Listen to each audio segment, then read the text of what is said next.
Each candidate has 3 minutes for their closing statement. Let's begin with the open statement with. We have Marcy Hodge and Aaron Clay. Thank you. Who would you like to go first?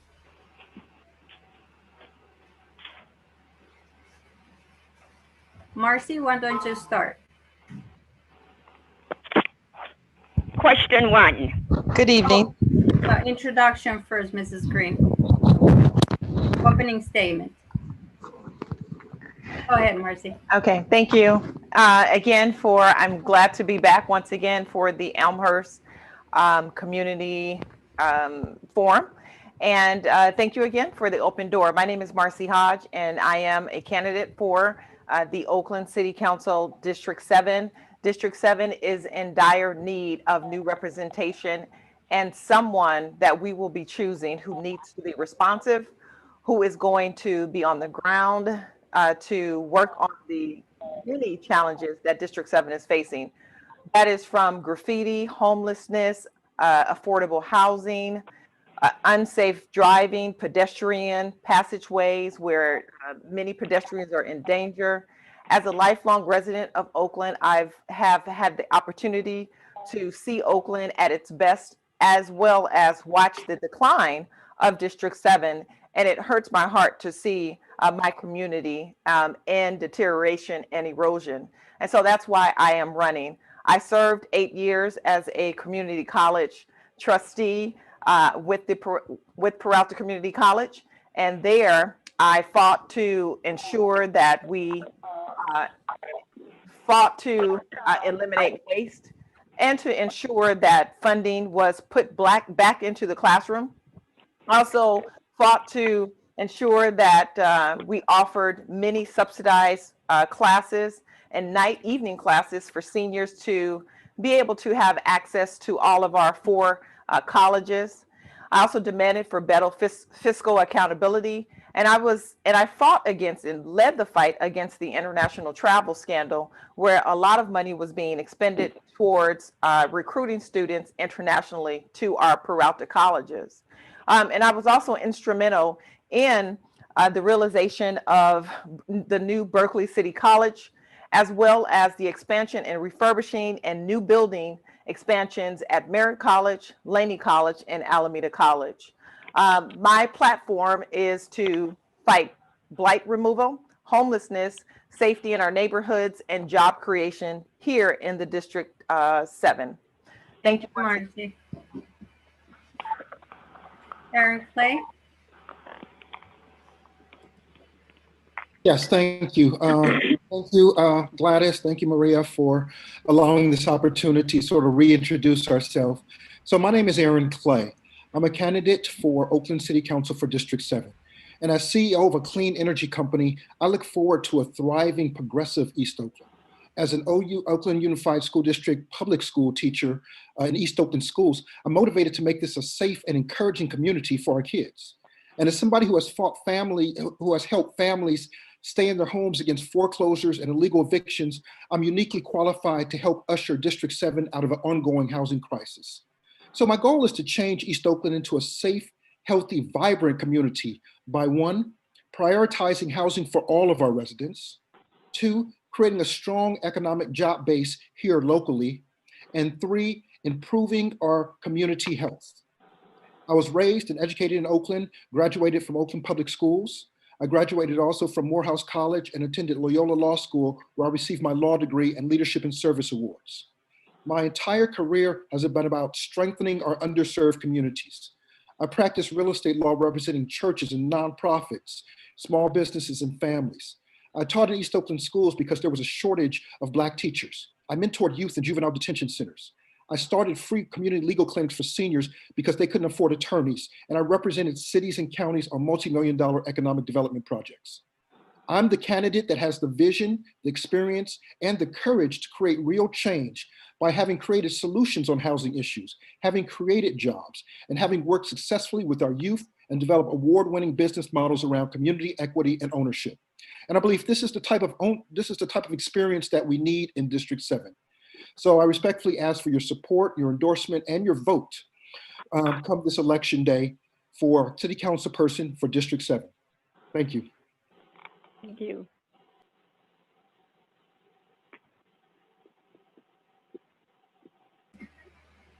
Thank you, Mr. Clay. Ms. Green, you can start with question number 1, please. Okay. Reverend Jackson, he's not there. And more, all right. Question 1.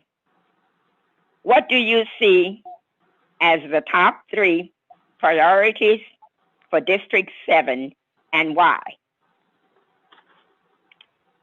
Mrs. Hodges.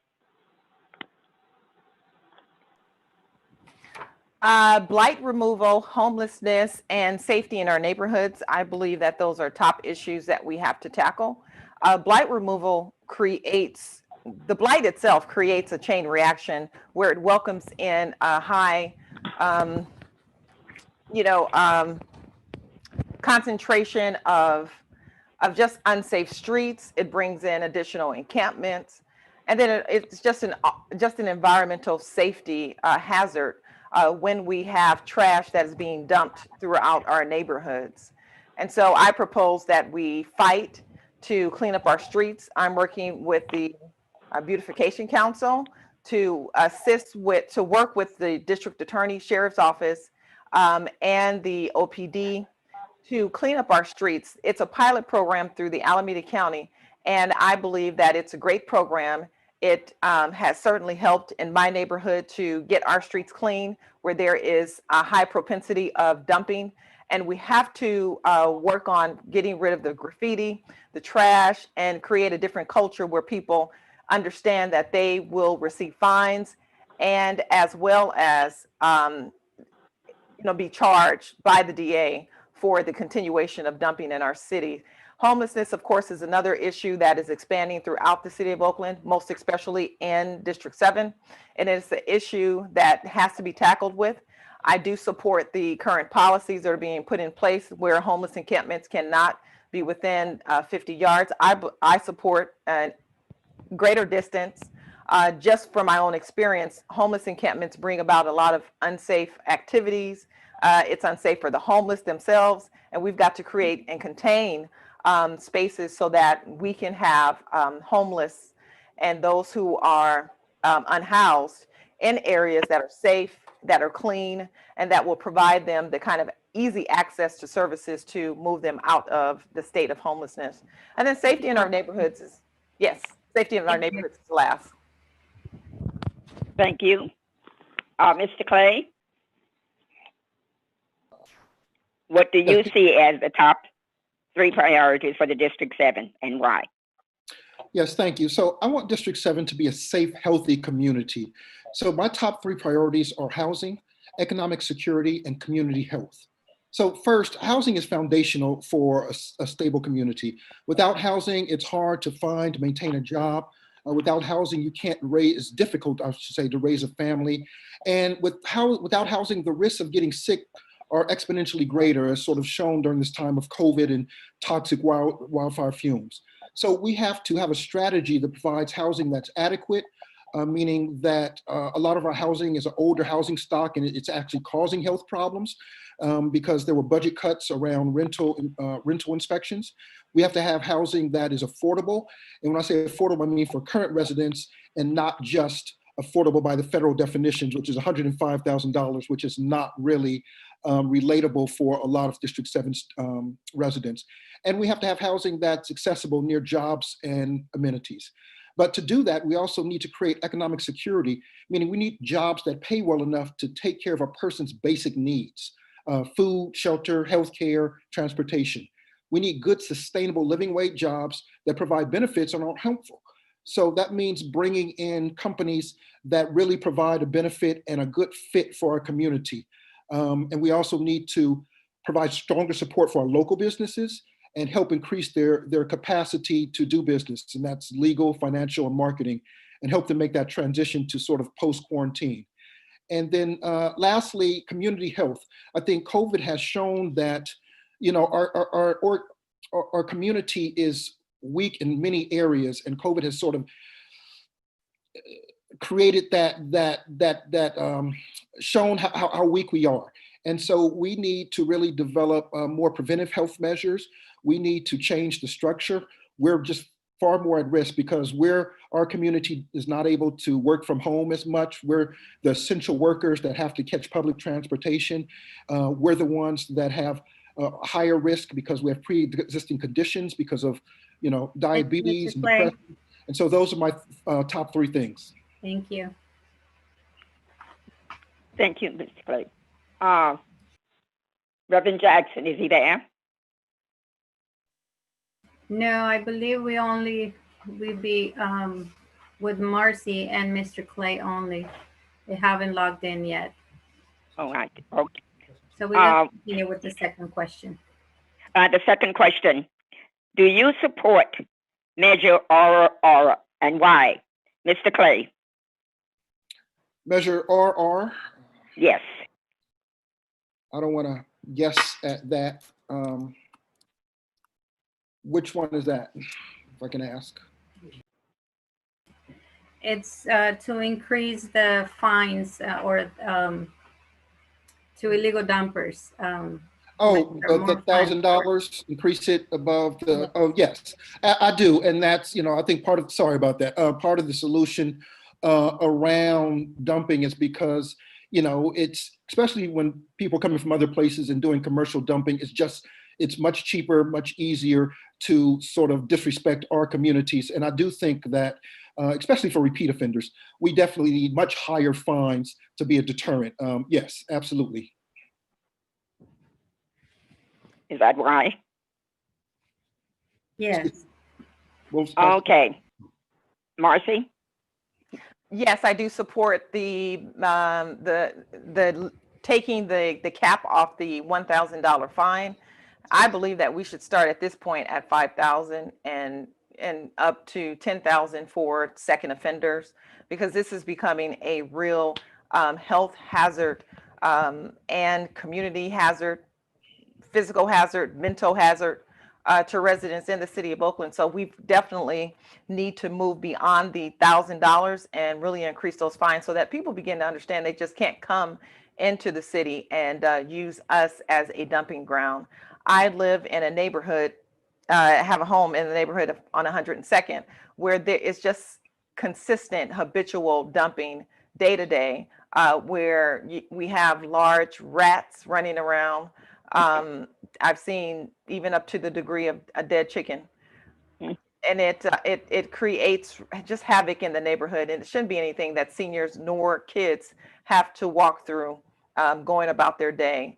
So it definitely is something that civically we've got to get a hold of, and to ensure that we are stopping the dumping and figure out ways that if people need to dump, opening up waste management so that there's an ability once a month for people to utilize it that are from the city, and let other folks in other cities figure out what they need to do for their residents. Thank you. We'll go to question 3. What are your opinions about the homeless encampment management policy that is before council on October the 20th? Do you support it or not? Why? Who's the question? Ms. Marcy? Okay. Yes, I do support it. I do believe that we definitely need to move those encampments further beyond the 50 feet. I have a few encampments near my home on 102nd. They are about a little bit more than 150 feet. Again, it creates a lot of havoc in our community. As I said, it brings rodents, it brings waste, it brings just a chain reaction of graffiti. So we really have to think and consider how neighbors are impacted by the encampments when they're right in their neighborhoods. Kids have to walk through these areas. It's an ADA challenge because when people encroach on the sidewalks, you can't use the sidewalks anymore. And so with elderly and with kids, they're walking, they have to step off of the sidewalk and walk around an encampment into the street. And on 102nd and E, just in my experience, and I've walked around many of the other areas, in Sobrani Park along 105th, here along the International and 80th area corridor. It is a real challenge, and it diminishes the quality of life for individuals. So we've got to, again, contain the encampments, move them to areas where we dignify, where we're, supporting those who are unhoused, and giving them space so that they can actually not have to be concerned about moving back and forth from railroad. I've seen even some encampments where they're moving from the BART station to the railway back to the city, just to try to maneuver through the different municipalities for space. So we definitely need to create plans and space for the unhoused, and try to get these folks into programs and transitional programs and stable housing, affordable housing, so that they don't have to reside in just uninhabitable places in the city of Oakland, where people are really trying to go back and forth and traverse just the day to day. So it's a problem. Thank you. We'll go to question 4. Did you want me to What answer will that? be your strategy to Hold on, combat Mrs. illegal Green. dumping? Yes. Mrs. Green, we didn't give Mr. Clay a chance to answer that. Oh, I'm sorry. Forgive me, Mr. Clay. No problem. The homeless management, encampment management plan. Hello? Equity residential. Hello? Okay, great. So I support it in part. I'm happy actually that we've actually started having the discussion. We've gone without a policy of what to do for so long, and it's been sort of an ad hoc, sort of chaotic situation where we may move our unsheltered population from one area to another area. And I think that can be sort of hello?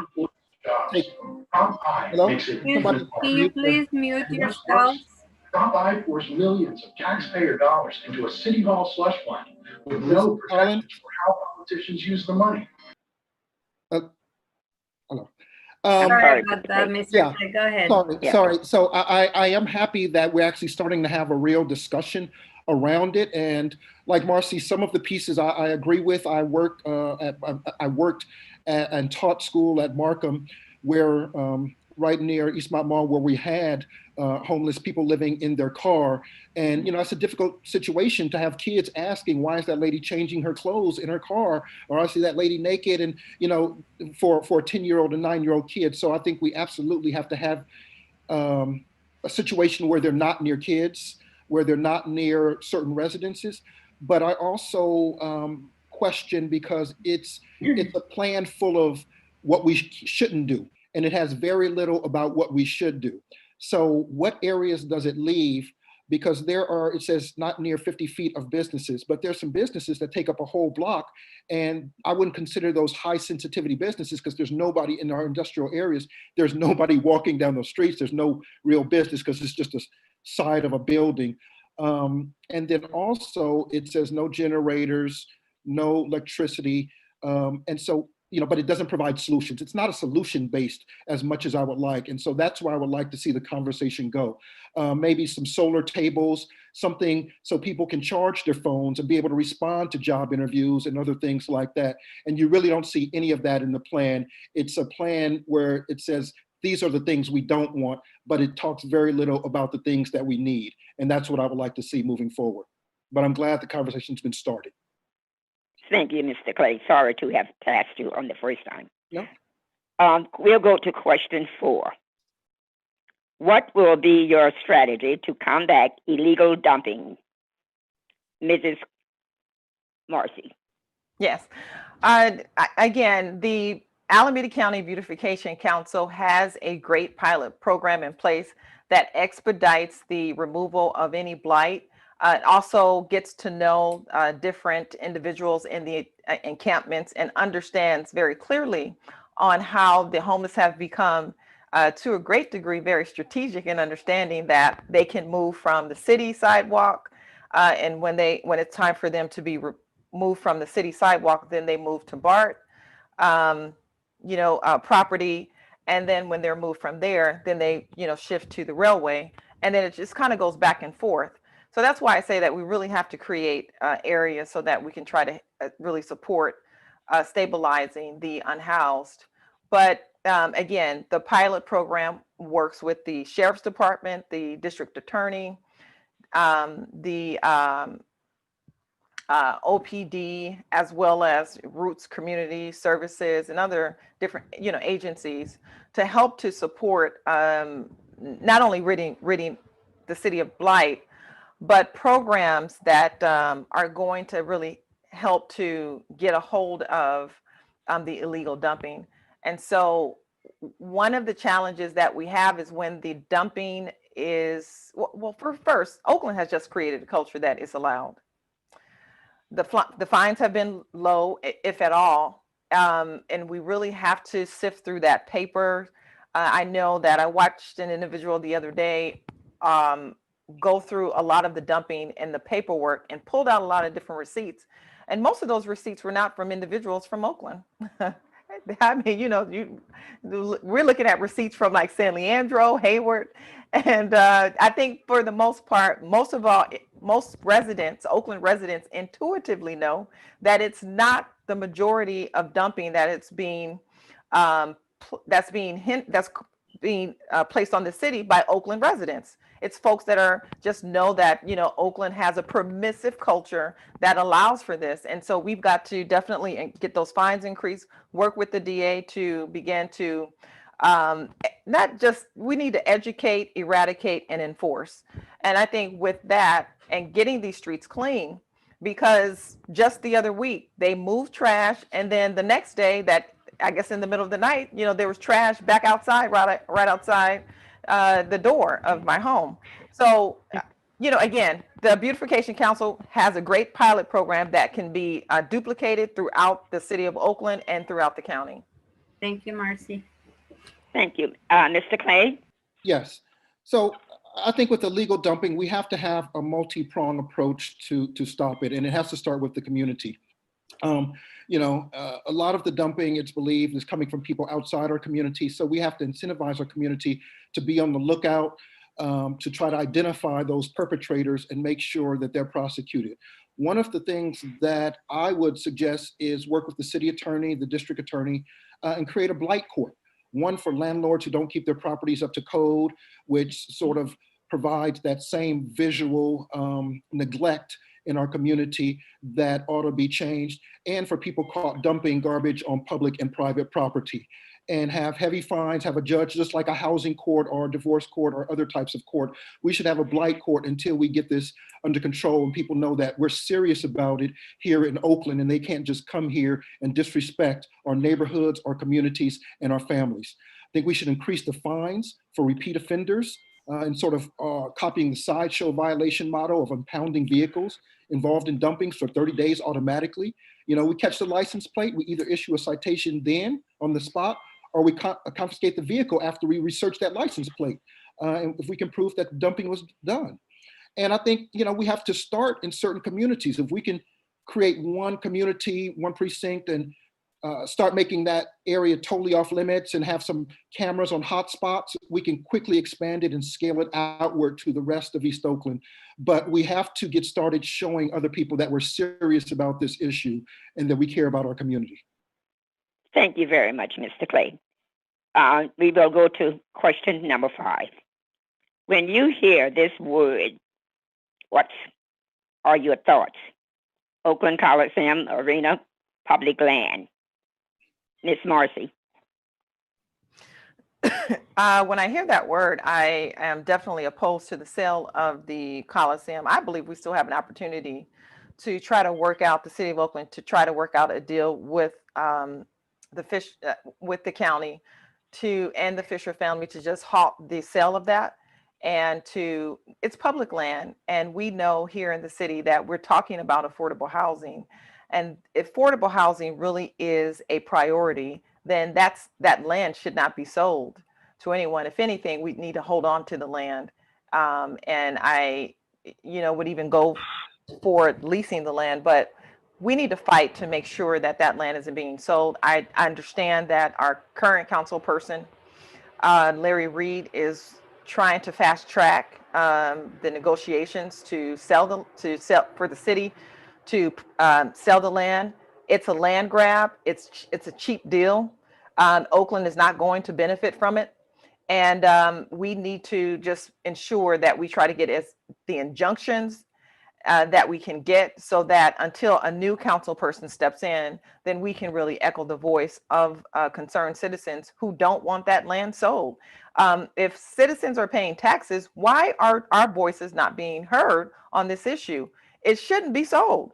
If that property is sold to the Fisher family, it is going to create a havoc with those who are simply trying to survive here in the city of Oakland.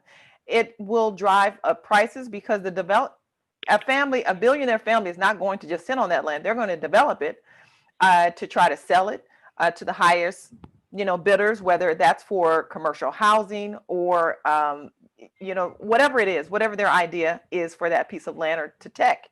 But we can't allow that to be sold. Oakland has been walked over enough, most especially District 7. And I would hope that we can, move towards creating some injunctions to buy time, so that we can move different council persons into those seats who really care about Oakland. And as a lifelong resident, I love this city. I want to live here. I'd prefer to die here. And I'd prefer if those residents who want to be here can remain here. And so I'm opposed to the sale. So those are my— Thank you, Marcy. Mr. Clay. Yes, ma'am. Absolutely. Coliseum land, it's public land, it's city land, it's community land. It's a community asset that's been in East Oakland for as long as East Oakland, and we need to keep it for the benefit of the community. And I know just recently, I think last week, the group that wants to bring a Black-owned NFL team, they made an offer of $92 million. The A's are offering $85 million for 50% of the Coliseum property. And they made an offer, a formal letter to the mayor and to the city council for $92 million. And in their letter, they also described it, saying that they wanted to work with the community. They wanted to provide, equity, ownership in pieces of it, affordable housing, and also work with the A's to provide part of that parcel for them to build a new stadium if that was something that they wanted to work with them on. And so, one, I'm against selling it, first of all. But if we do, we need to make sure that how it's used is still aligned with the community needs and the community benefits. And I don't see anybody talking about that. We had a resolution to make sure that city-owned land was to be sold or used for community benefit, and that resolution was never ratified. And we need to get back to that principle that city land should be for city residents, and not sell it to to build more luxury housing. Thank you very much, Mr. Clay. We'll go to question 6. What is your position on the ordinance of adding Oakland Municipal Code, Chapter 572, to establish a pilot program to permit occupancy of recreational vehicles on lots in resident areas? Did you understand it? Can you repeat it one more time, please? What is your position on the ordinance adding Oakland Municipal Code, Chapter 572, to establish a pilot program to permit recreational vehicles on lots in residential areas? Oh. Mr. Clay. Yeah.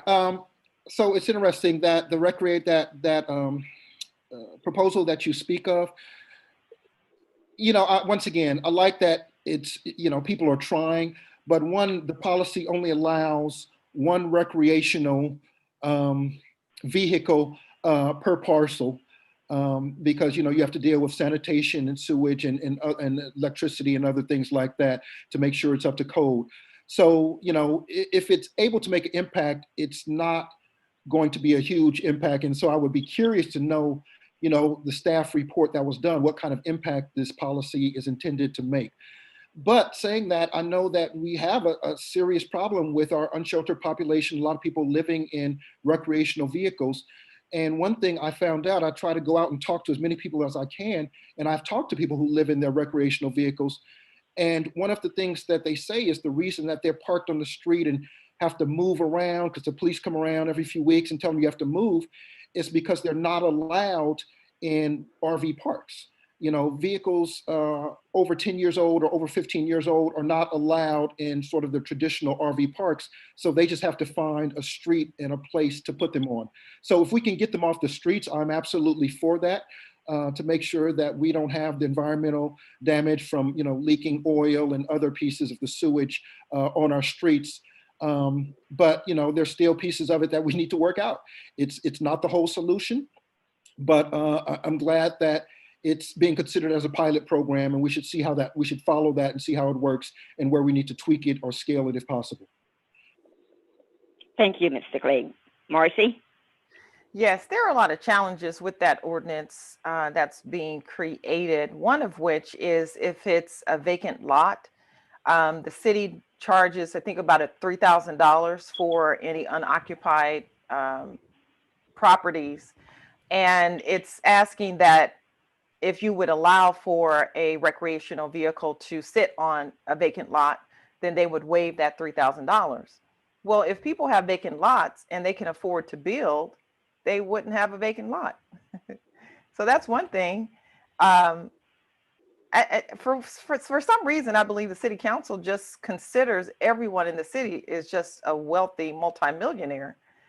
So, okay, so you have someone who has a vacant lot that could be, you know, a piece of property that your grandmother or grandfather or mother or some, you know, someone has passed on to you, and you're simply trying to spend maybe a number of years to build, you know, something on that lot, or to potentially sell it to create some, you know, family wealth for yourself. The challenge that I have is that if you're trying to avoid a $3,000, the city is also asking that you set up electricity and I believe it's sewage or something. So it's like all of these different, which tends to cost quite a bit, about $40,000. So it's these burdensome kind of policies that are placed on citizens who can't do what they want to do with their own land. And that's the challenge that I have. The city has not planned. They have made bad decisions decades over decades. And now they want to put the burden on residents who are simply trying to, you know, pay their taxes and be good citizens. And so we can't burden citizens who have been here for multiple generations and families who are trying to pass on a piece of land to their family members and then say that now we are going to start charging you because you're just letting this land sit dormant. The responsibility for most vacant properties is to keep them clean and keep the grass clean. That's it. The city needs to stop with these different ordinances and these taxes that are burdening people, because what they're going to do is simply drive out taxpayers who fund the city to take care of essential services, who tend to take care of the different you know, structural needs here, roads and so on and so forth. And so we've got to really begin to look at policies that don't penalize property owners, but work together to try and figure out how can we resolve this problem, and then ask the city to begin planning long-term, 10 to 15 years out. Thank you, Marcy. Thank you very much, Marcy. We have question 7, which is a very long one. It says, Oakland Municipal Code 5.6.20 states, it is unlawful to post your campaign sign on a public sidewalk, public fence, public curves, public median strips, even though it is practice that happens every election. It is unlawful under the laws that you will have to abide by. Why should we believe any of you because you are doing the same thing that other politicians have done in the past? What sets you apart from the others if you were doing the same thing that they have done, violated your own law? We will go to Marcy. Did you get that question, darling? Yes, I did. The campaign signs, we are asked to place campaign signs and literature on private property. It is certainly something that I certainly, work to adhere to. If I'm putting up signs, I place them on private property with residents or with, building owners. So I have noticed that there has been and this is not my first time running for office. So I have noticed that typically it is often that you see signs that are placed along the corridors that are public property, and they shouldn't. But I would say that I myself definitely put my signs, but sometimes I have volunteers that may place signs in some of the public areas. And when I do see those signs, I do work to remove them and put them on private property. Now, one thing that I have always done, even, back to the 90s when my brother first ran for Oakland City Council, we made sure that the very next day after the election, we would spend the entire day going to pick up our signs. Mm-hmm. So I noticed that, many times if people, whether you win or lose, you should definitely be responsible to go get those signs, because what they do is become blight. And we don't want that. And so I definitely work hard to ensure that, anyone volunteering to put out signs, I let them know to please place them on private property and not public, areas. So, I definitely try to work as hard as I can myself. I definitely do it, but I do try to educate volunteers to let them know that please don't put signs in the public areas, because they do become a challenge. Thank you, Marcy. Mr. Clay? Yes, I actually agree with Marcy on that, our priority ones to make sure we get those signs up. And that volunteers just sort of place them at high visibility areas, because it is such a, it can be such a competitive place. And so although, we say, hey, not on city land, there are rules against that, that's often bent. And people, especially, candidates, when you have multiple candidates, often put them in, in that same little 5 feet space of high traffic area, and say, well, it's not really on city land, maybe on county land, or maybe on, freeway land, and sort of use the, I don't know who owns this land type of piece. And, and we but most of our signs we want to put in on private property in people's yards. I mean, they're called yard signs for a reason, and that's what we try to do. But saying that, I know I have driven and gotten off the freeway and seen my signs grouped with 7 other signs right there in a small place. And I think that, like Marcia said, if those signs are still up, 72 hours after election, then maybe that campaign should be fined for littering or something like that. But because we should not be contributing to the problems of our community that we're talking about solving. And so I think that, is a concern, but you do see that, I can admit you do see that, you do have that. Thank you very much, Mr. Clay. Now we'll go to each candidate has 3 minutes. Mrs. Green? Yes, ma'am. We have a question from one of our viewers. Can we go ahead and ask them one last question? Yes, you may. Thank you.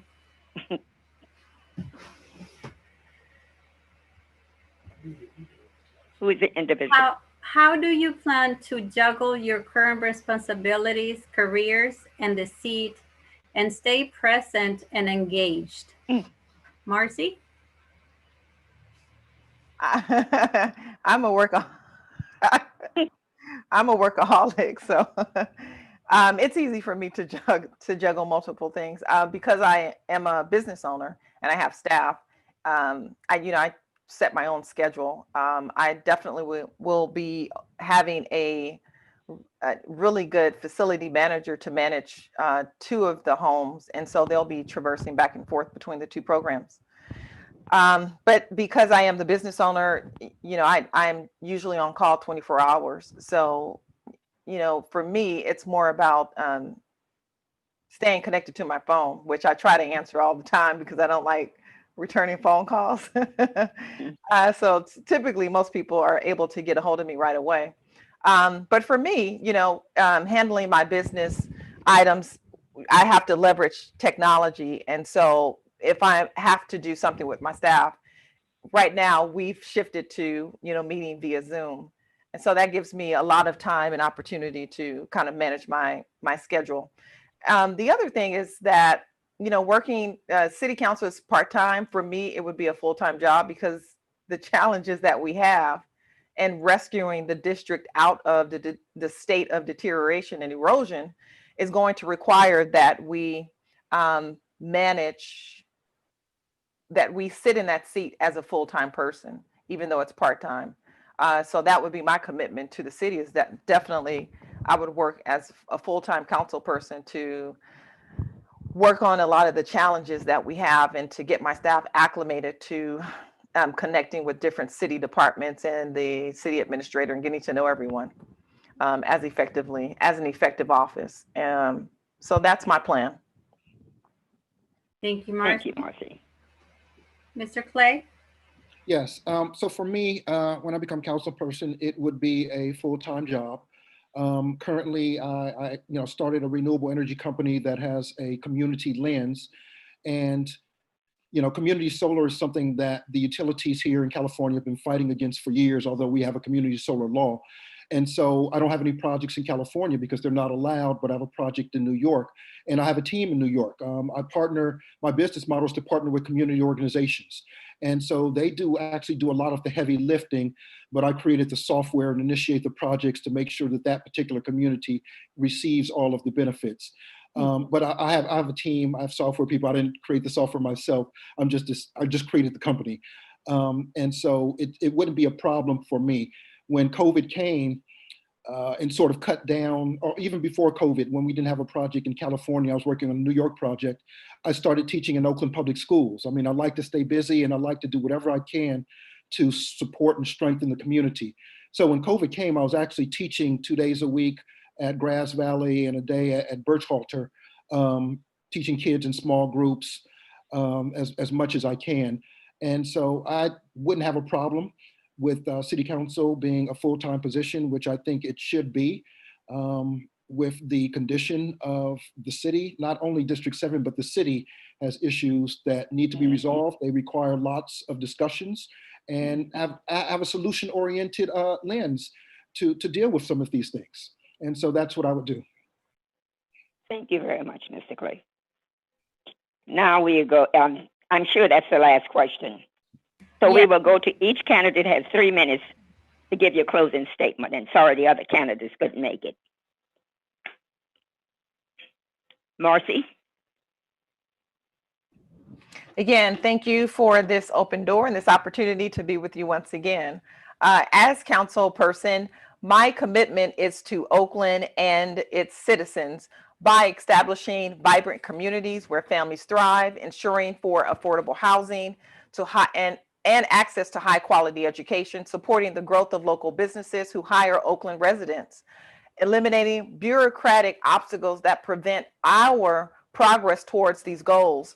My proven track record and education provide me with the expertise I need to represent Oakland, District 7, and to be responsive to your needs. My unwavering belief that our city can realize its greatest potential has propelled me to seek the office of Oakland City Council member, and I will be honored to have your vote. So we have to get our families back to work. We have to ensure that post-COVID, that we are moving towards the future.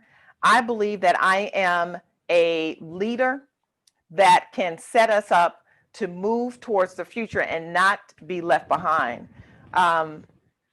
We need a visionary. We need someone who understands where we're headed towards. And I believe that I can lead us from the future because I know where we're headed towards.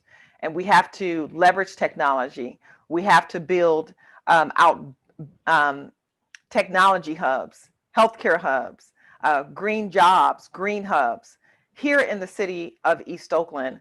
We have some great jewels that we have not seen the best of.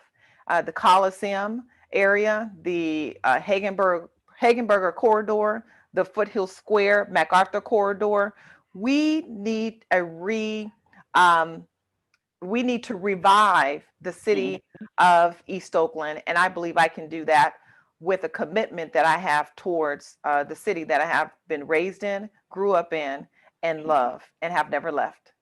Again, my name is Marcy Hodge, and you can visit me at Hodge, the number 4, Oakland2020.com. That's Hodge, the number 4, Oakland2020.com for more information.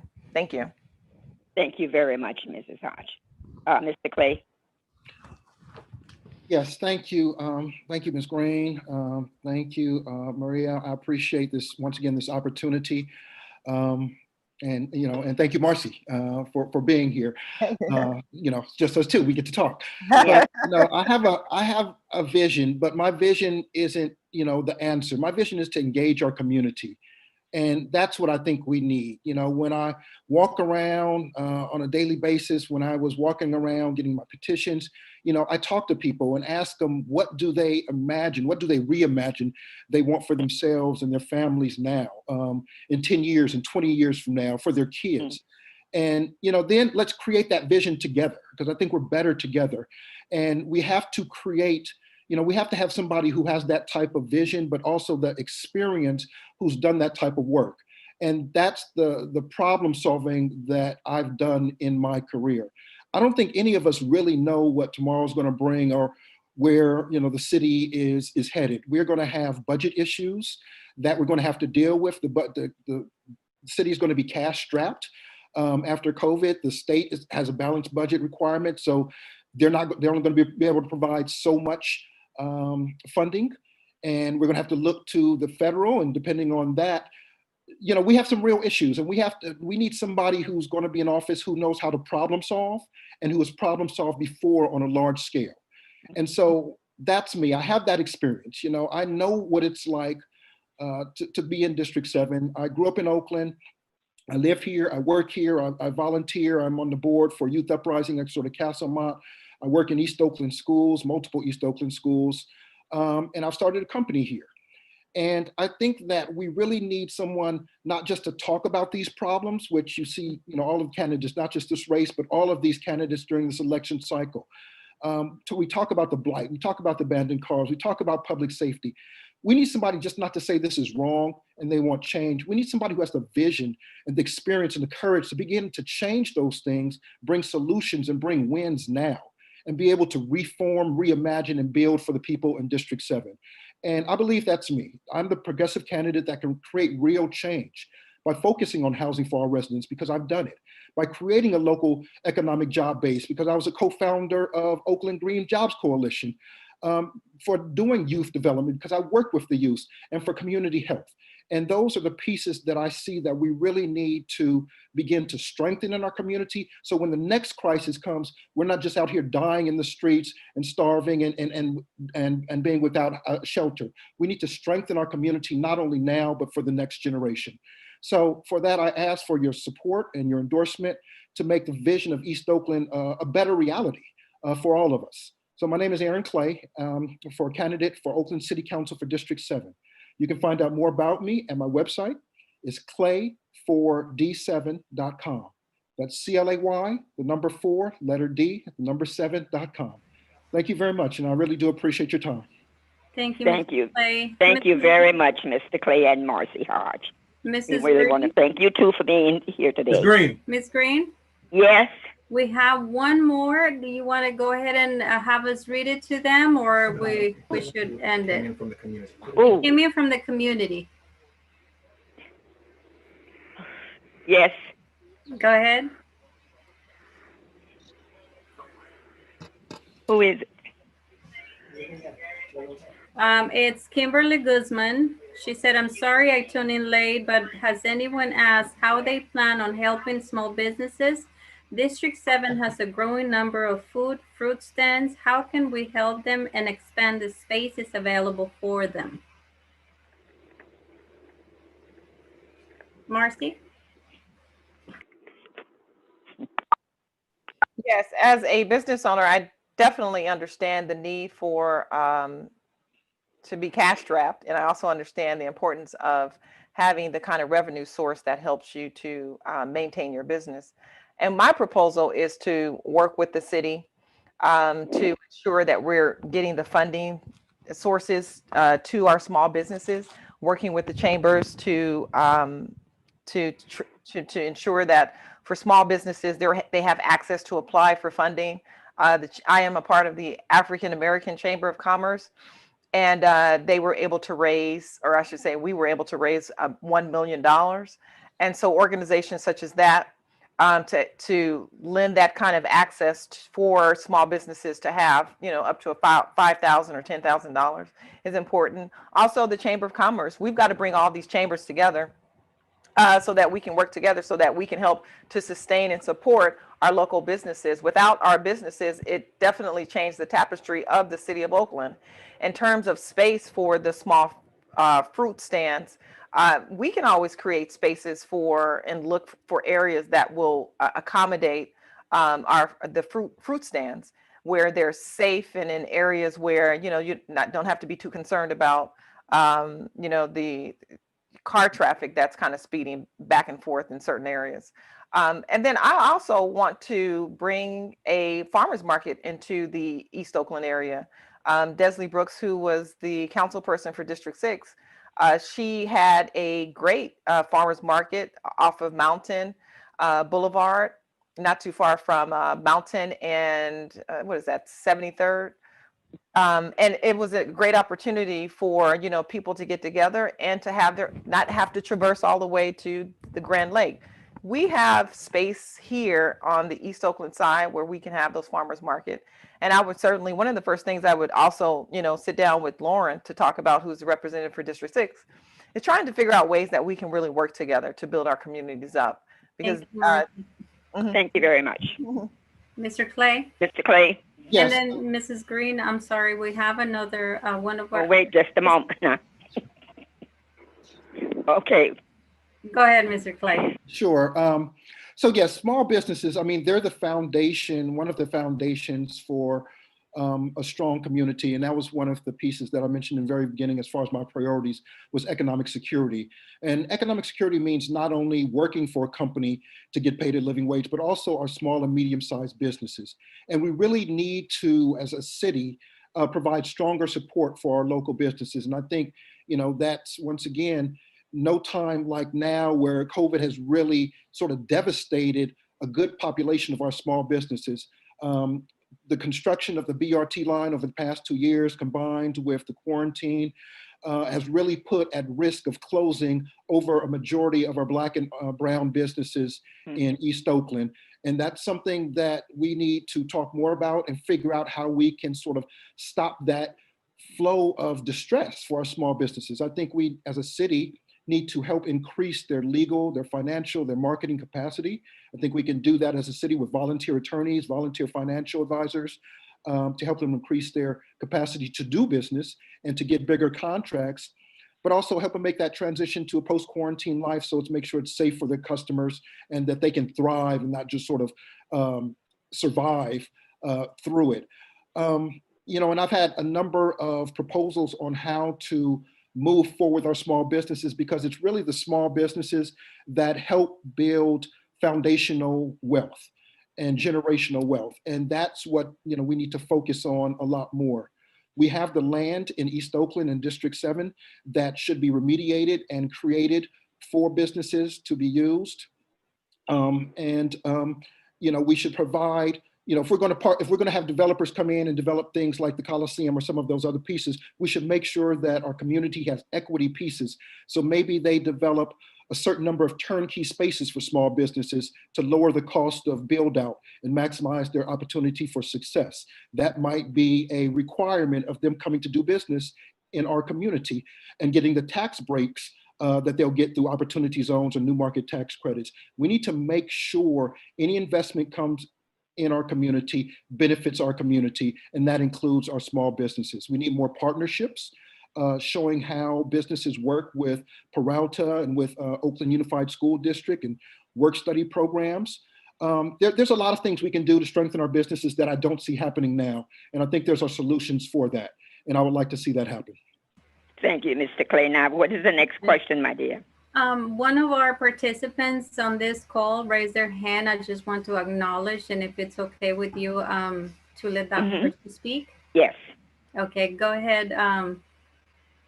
I can't see a name, so please unmute yourself. It's the 510-568-0794.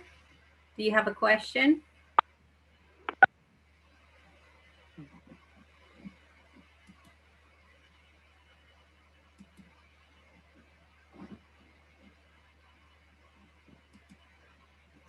You're still What was the muted. number again, my dear? 568-0794. Try again to unmute yourself, please. There you go. Yes, my name is Mrs. Cunningham, Cecilia Cunningham. I just wanted to ask the candidates, what are they planning on doing for as trying to decrease the homelessness in East Oakland? Just what are your plans, sir? Marcy, do you want to go first? Sure. We have to begin to contain the issue because we do have because Oakland has been very permissive about different, a lot of the different challenges that we're going through. There are a lot of people that are moving from other cities and states that are coming here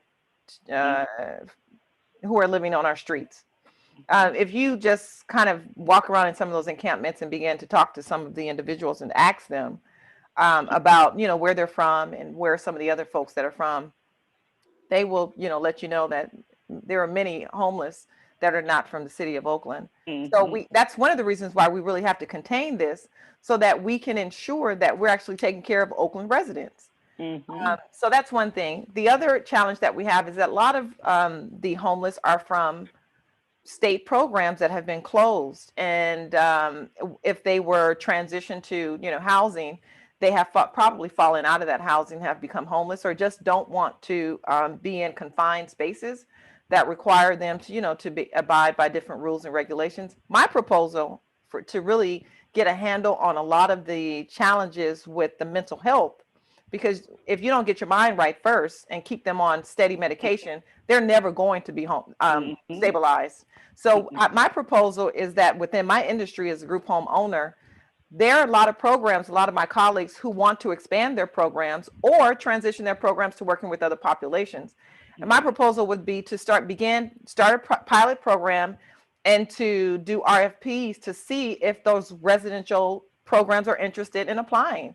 We are already licensed by the state. We already have programs in place where we know how to work with people who have mental challenges. And so that's one way to really put a dent in a lot of these different challenges. I would also say that we need to look for spaces so that we can begin containing homeless so that they're in clean environments where they have easy access to services, healthcare services, so that people don't have to move around so much trying to find, these individuals. I was just on 107th and Russet, and there's a homeless encampment there that's impeding the street. The residents told me, this stuff is just amazing to me. The residents told me that there was one of the warehouses that had caught fire, and the fire department wasn't even able to get down the street because of the homeless. I also noticed that they were taking water. They had hoses that were going from the fire hydrant to the different mobile homes that were kind of situated there. And then, they had the mobile homes, they had the different tents and such. Another resident told me about how a family had kids. Now, see, that's another thing. That's my concern, is that many of these encampments have kids, and we've got to contain it so that we're able to really take care of citizens who are unable to take care of themselves. Thank you, Marcy. Thank you, Mr. Clay? Yes. So you asked, what are we going to do about it? I think so. I have a three-part strategy. We have to stabilize. First of all, we have to prevent people from becoming homeless. And that's, I think, a very crucial part of it, because our unsheltered population has increased about 50% over the last 2 years since the last point in time count back in 2018. And our current COVID-19 situation has us poised to increase that number exponentially after these moratoriums on evictions and foreclosures expire in probably the first half of 2021. So we need to have some serious planning and action to keep people in their homes before, it looks like we have a lot of homeless now, and we do, but that number could easily double over the next few years if we don't figure out how to keep people in their homes. And so that's really the work that I have done for a number of years. I've personally worked with families, individuals, nonprofits, banks, fighting foreclosures and evictions, and a lot of them on a pro bono basis. I appeared in court every day fighting to keep people housed, and worked as a volunteer attorney helping to negotiate modifications. We bailed out the banks to the tune of billions of dollars. So we need to start having discussions about how we're going to bail out our families, our hardworking families that are caught in this situation and that are at risk for becoming homeless before they do. And so, that's going to involve multiple stakeholders at different levels, from Alameda County to the state to the federal level. And those are the type of things that I've done. Secondly, we have to strengthen and make sure that people can buy homes here in Oakland, and meaning our Oakland residents, that, not just federally financed affordable housing that still we can't afford, but that we produce and supply homes for people who live and work here now and who have been here for the last generation and 2 generations, and make sure that they actually live here and their kids can live here. And, creating, workforce development programs for teachers and public servants and people like that who want to buy a home but can't afford it and just need some assistance. And so they're not caught in a rental trap where their rent is going up every year, and they're at risk of becoming homeless in 5 years. And then third, we need to increase our supply of housing. In the past 10 years, we've only added 1 unit of housing for about every 8 jobs, as tech jobs have sort of grown. And so we're not going to be able to really build our way out of this crisis. So we really have to keep people in their homes, help people be able to buy homes, and then provide more homes at different price points, from transitional homes to help people move from homelessness to, a place where they can stay from 6 months to a year while they sort of get their life together, be able to find a job, clean up, deal with their substance abuse issues or whatever it needs, and supportive housing, for people who have mental health issues and need some on-site supportive services. And so I think that's the 3-part strategy we need to deal with our housing situation, including homelessness in Oakland and Alameda County. Thank you very much, Mr. Clay. Now, Maria, do we have any more questions? No, that's it, Mrs. Green. If they have any more, please just answer their questions. If they have any, if not, no, we're good to wrap it up.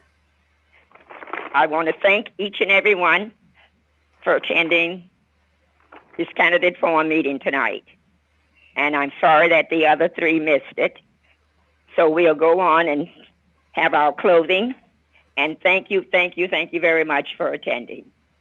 And we will try to do the very best we can to get all the questions answered that was asked tonight. There is a lot more to be done with District 7. A lot more. A lot more. Absolutely. So, thank you, Ms. Green. And I just pray that you all will just consider thinking from 73rd Avenue all the way to 104th, from San Leandro to MacArthur Boulevard, what has to be done in the district. And God bless all of you, and continue to do your hard work, and we will work with you if you let us. So thank you very much. It's going to work. Thank you. We work together. Thank you very much. All right. Good evening. So have a good night. Good night, everyone. Good night.